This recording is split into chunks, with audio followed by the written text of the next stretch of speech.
Sir सबसे पहले तो आपका फ्रीडम न्यूज़ अरुणाचल में बहुत बहुत स्वागत है। सर आज आपका दारक सेकेंडरी स्कूल के लिए यहाँ पे कोऑर्डिनेशन मीटिंग आप सभी का मैंने देखा और आपने बतौर डीडीएसई जो कुछ पेरेंट्स को समझाना था, स्टूडेंट्स को समझाना था, एसएमसी को समझाना था, आपने पूरी तरह से समझाया कि अभी स्कूल एडमिनिस्ट्रेशन में जो प्रॉब्लम आ रहा है जो कि दारक सेकेंडरी स्कूल के लिए, उसके तहत हमें सुनने को मिला कि यहाँ टीचर क्वार्टर जो है उसकी हालत नहीं है या फिर क्वार्टर ही नहीं है। और एक फैकल्टी मेंबर्स की बात करें तो आईटी टीचर की कमी है। सर इस बारे में आप क्या कहना चाहेंगे, इसके लिए आप क्या कितना कंसर्न है? सबसे पहले फ्रीडम न्यूज़ को वेलकम। और उसका साथ साथ में आज का जो दारक जिला निम्बारक सब साल से और मेरा पीओ बीआरसी ये तीनों को मेरा दिल से बहुत थैंक यू, क्योंकि ये तीनों ने हमें यहाँ बुला के कम से कम एटलीस्ट मेरा पेरेंट्स लोग को एसएमसी को थोड़ा एजुकेशन का बारे में थोड़ा अवेयरनेस देने के लिए उसको पैदा होता तो मैंने आज यहाँ आया है। बहुत सा पेरेंट्स एसएमसीसी और एसएमडीसी पीआरए मेंबर सब यहाँ में इकट्ठा हुए हैं और उन लोग को मैंने मेरा दिल से जो क्वालिटी एजुकेशन जो बहुत ज़रूरी है, तो उस क्वालिटी एजुकेशन जब तो नहीं होगा और जितना क्वांटिटी एजुकेशन उतना इम्पोर्टेंट नहीं है। और उस क्वालिटी एजुकेशन को अचीव करने के लिए सिर्फ टीचर का ऊपर में सिर्फ डिपेंड नहीं करना है। टीचर्स, स्टूडेंट्स एंड पेरेंट्स तीन जो है इक्वली रिस्पॉन्सिबल लेने पड़े तो भी जाकर क्वालिटी एजुकेशन अचीव कर सकेगा। जब तक क्वालिटी एजुकेशन अचीव नहीं होगा तो बच्चा आगे पढ़ के भी इंटरव्यू में उसका कोई जॉब में स्कोप नहीं है। और साथ साथ तो एसएमडीसी और पीआरए का भी स्कूल का जो जैसे टीचर्स को होता है, टीचर्स प्रॉब्लम को आपका सॉल्व करने के उनका भी इंटरफेयर का बहुत ज़रूरी है। और अगर साथ साथ तो यहाँ में जो हेडमास्टर जो है और मेरा आप लोग का पब्लिक पेरेंट्स लोग जो बताया कि टीचर्स क्वार्टर का प्रॉब्लम है, तो ज़रूर हाँ इस बार भी टीचर्स क्वार्टर एक यूनिट का बनाया, 11 साल में एक बनाया। तो अभी हम आस्ते आस्ते उसको तो जगह को पहले प्लानिंग करने पड़ेगा। दारक ऐसे जगह थोड़ा सा छोटा सा जगह है, उसमें पूर्ण स्ट्रक्चर लुक पूरा पूर्ण स्ट्रक्चर लुक कंडीशन नहीं है। और जब तक उसको रिमूव नहीं करेगा तो नया स्कीम नया प्लान लाने के भी उसका जगह नहीं होता है। इसलिए मैं अभी डिस्ट्रिक्ट एडमिनिस्ट्रेशन डीसी साहब से एक टू मैं फाइल मूव करूँगा और जितना भी अनवांटेड जो डिलापिटेड कंडीशन का जो स्ट्रक्चर है उसको डीसी साहब से परमिशन लेके एनओसी लेके उसको पहले क्लियर करके उसके बाद मेरा जेपी से सी से मैं जेपीएम से रिक्वेस्ट है कि आप अपना ऑनरेबल का तरफ से भी आप लोग लगाते रहिए। और मैं अपना एज ए डिपार्टमेंट हेड का तरफ से भी मैं अपना डायरेक्टर लेवल में, कमिश्नर लेवल में, सेक्रेटरी लेवल में मैं जो जितना रिक्वायरमेंट है हम उसका प्रपोजल देते रहे और पीछा करते रहेंगे जी सर एक और बात ये सुनने को मिली कि जब जब क्लास 10 का कंपार्टमेंट एग्जाम होता है तो यहाँ के दारक के छात्रों को, विद्यार्थियों को काफी तकलीफ होता है, क्योंकि उन्हें एग्जाम देने के लिए यहाँ से काफी दूर लोअर सियांग जिले में लिखावाली में जाना पड़ता है, वहाँ पे स्टे करना पड़ता है। ये काफी मतलब तकलीफ दे होता है और इसको सुलझाने के लिए भी आपसे गुजारिश जो है यहाँ के पब्लिक ने की है। इस पर आप क्या कुछ कहना चाहेंगे? इसमें ऐसे जो सीबीएसई जो है पहले हम लोग का जो गवर्नमेंट का अंडर में था तो थोड़ा सब कारोबार करने में थोड़ा ईजी था, लेकिन अभी सीबीएसई जो है ऑटोनोमस ये लोग का डीलिंग है। तो इसलिए ये लोग पहले से उन लोग सेटिंग करके रखा है कि इस बार हम लोग का वेस्ट सियांग और कोई नियर बाई वेस्ट सियांग को कंपार्टमेंट सेंटर को लिखावाली में फिक्स किया गया। तो लेकिन 11th आवर में हम लोग सुन को उसको यहाँ से जमसाल देर काम्बा दारक का बच्चा वहाँ में लिखावल में एग्जाम देने के लिए जाएगा तो रास्ता का प्रॉब्लम है, एकोमोडेशन प्रॉब्लम है और ड्रेनिंग सीजन है, लाइफ का भी प्रॉब्लम है। तो उसको हम चेंज करने के लिए मैंने अपने डीसी सर का डिस्कस करके डीसी सर हम लोगों ने डब्ल्यूटी मैसेज भेजा है कमिश्नर को, सेक्रेटरी को, डायरेक्टर को, उसको थोड़ा इमीडिएटली थोड़ा मैं काम्बा या आलोंग में आपको सेंटर को चेंज करने के लिए। लेकिन वो सीबीएसई का अकॉर्डिंगली मेरा कमिश्नर एजुकेशन, सेक्रेटरी, डायरेक्टर लोग भी वो आगे गुवाहाटी रीजनल ऑफिस में उन लोग परसू किया है, लेकिन उन लोग बोला इन 11th आवर में हम लोग चेंज नहीं कर सकेगा क्योंकि already question paper all exam material have been set up.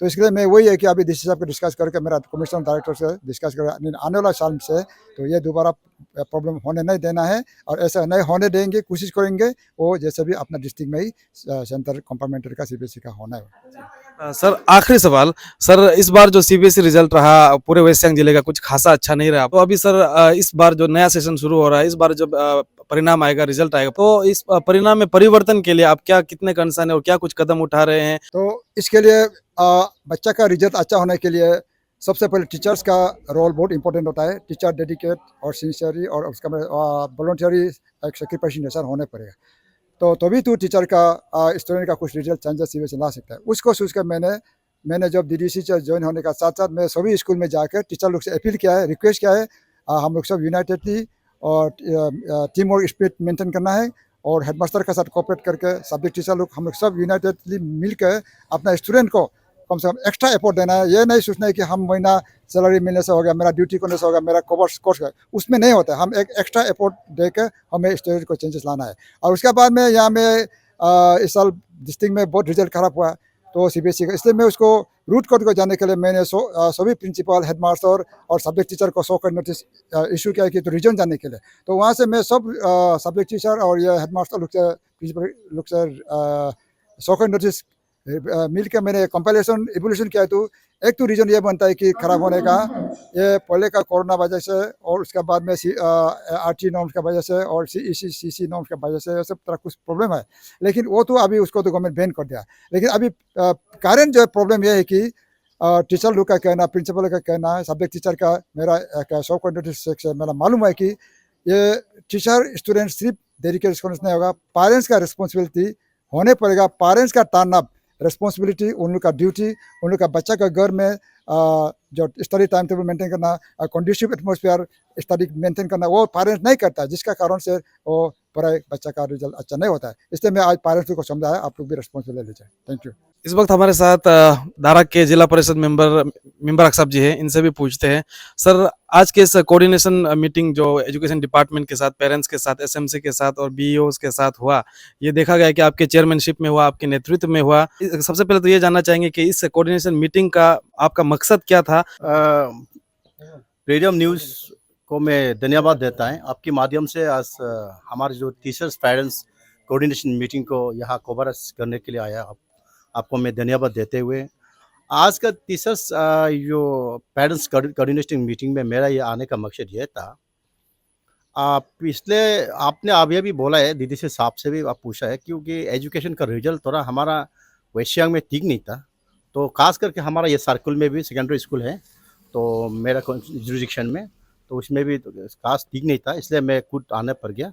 तो मेरा विटनेस करना, मेरा इन्वॉल्वमेंट करना, सरकार को मेरे जो मैसेज देना है, इसलिए मैं आज जा खुद वो एसएमसी और हमारा जितना टीचर्स पेरेंट्स का मीटिंग में मैं मौजूद हूँ। आप एक पब्लिक लीडर है तो पब्लिक खुश होना चाहेंगे, और मुझे उड़ती खबर मिली है कि कोई, जैसे कि दारक में काफ़ी वर्षों से एक डिमांड थी, बस एक ही सेकेंडरी स्कूल है फिदर स्कूल को छोड़ के, लेकिन बाकी इलाके में देखा जाए, अगर 27 लिरमोबा में भी, तो सरकारी स्कूल को छोड़कर रेसिडेंशियल स्कूल वगैरह है, बीकेवी है कहीं पे, लेकिन यहाँ पे ऐसा कुछ नहीं है। यहाँ पे सुनने में आया कि अभी आईवी स्कूल आने वाला है, क्या ये सही है? और सुनने में आया कि उसके लिए ज़मीन जो मिल रहा है उसमें भी आपका बहुत बड़ा योगदान है। क्या इस बात पर थोड़ा सा सर रोशनी डाल सकेंगे? किरण भाई, ये तो फैक्ट है। जो लिरमोबा में ये बीकेबी है और हमारा बापुर आश्रम स्कूल है यमसा में, और 100 गर्ल्स रेसिडेंशियल है काम्बा में है। तो हमारा दारक में नहीं था। तो जब हमसे जिला परिषद हुआ तो मैंने अपना विधायक न्यामर कारबाग जी से बातें हुआ, और एक डिस्ट्रिक्ट में एक ही, इस डिस्ट्रिक्ट में सरकार का एक तो ये है पॉलिसी था, एक डिस्ट्रिक्ट में एक आईवी स्कूल। तो इसको मैंने अपना एमएलए से बात किया, और हम खुद डीडीसी सर से, इसको डीसी से भी मैं इन्वॉल्व किया। हमारा दारक थोड़ा बैकवर्ड है, तो यहाँ एडमर्क किया, और गवर्नमेंट अभी इसका अप्रूवल भी दे दिया। तो आज भी शायद जियोटेक के लिए यूडी एग्जीक्यूटिंग एजेंसी शायद यूडी को दे दिया। तो आज का ए और जे भी आया था। तो उसको जो बनाने के लिए मैंने बोला कि एक जहाँ स्कूल बनता है उसमें एक तो माहौल अलग होना चाहिए। जैसे गांव में स्कूल बना के रखेगा, इसका एटमॉस्फेयर गलत होगा। तो मैंने बोला कि मेरा एक लेट ब्रदर्स, मेरा 80 मिनी रक्षा का एक ज़मीन है, मैंने इसको बोला कि एजुकेशन कोर्स के लिए मैं इसको दे दूंगा। तो मैं पिछले साल इसको दे दिया। तो आज पूरा फाइनल करके सर्वे करके आज डीपीआर स्टेज में है, एंड वेरी शॉर्टली एक साल में ये सब कंस्ट्रक्शन पार्ट जो खत्म होगा। एंड देन अभी जो बोला कि पिदर स्कूल में बहुत सा आजकल स्टूडेंट्स नहीं है, कुछ नहीं है, तो इसका वजह से इसका एक सोल्यूशन है। तो डायरेक्ट पिदर स्कूल से सीधा सेकेंडरी स्कूल में जाने से क्वालिटी स्कूल एजुकेशन का बहुत प्रॉब्लम आ रहा था। तो इसके तहत हमारा प्लानिंग है, आईवी स्कूल में सब आगे भर्ती करे, सारा स्टूडेंट को, जितना बोस्टी का प्राइमरी स्कूल का स्टूडेंट्स को उधर भर्ती करेगा तो इधर अच्छा शिक्षा देगा। इसका बाद हम सेकेंडरी स्कूल में लाके हमारा क्वालिटी एजुकेशन बढ़ सकता है। जी, आखिर में आप इलाके के लीडर है, और अभी चुनावी माहौल चल रहा है, आगामी साल को विधानसभा चुनाव भी है, आप इलाके के जेडपीएम हैं। किस तरह की गतिविधियाँ चल रही है आपके इलाके में चुनाव को लेकर, या राजनीतिक गतिविधियाँ किस तरह से चल रही है? क्या कुछ मैसेज देना चाहेंगे आप? In fact couple of days back हमारा यहाँ कुछ कुछ सोसाइटीज़ है, सोसाइटी का नाम लेके कुछ पॉलिटिक्स मतलब पॉलिटिकल मोटिवेटेड सोसाइटी मिसलीड कर रहा है। ये तो हम अपना पब्लिक से भी क्या बोला कि उसे दूर रहें। जो माने एक तो पॉलिटिकल मोटिवेटेड जो स्टेटमेंट जो है और युवाओं को जो उकसाता है, यह गलत होगा, ऐसे नहीं करना चाहिए। यहाँ में कोई डेंजर जोन नहीं है, कोई ऐसे युवा को उकसा के उधर-उधर का बोलने का नहीं है।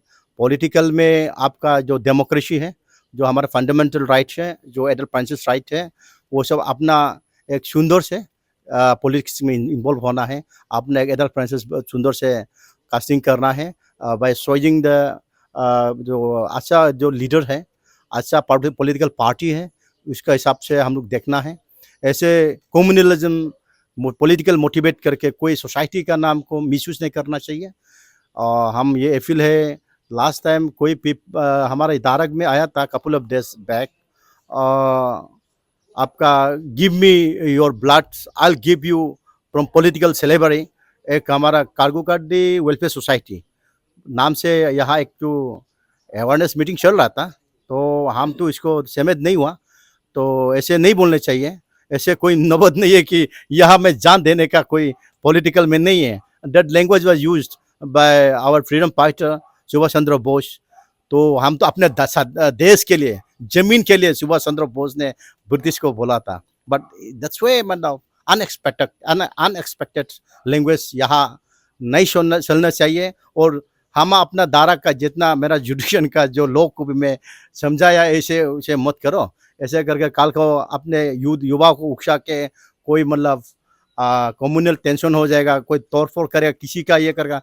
अगर आज लो किसी को माफ नहीं करेगा, फिर law will take their own course of action. That's why parents should be alert for this unwanted things. ये मेरा आज एडवाइस किया मैं अपना लोगों से।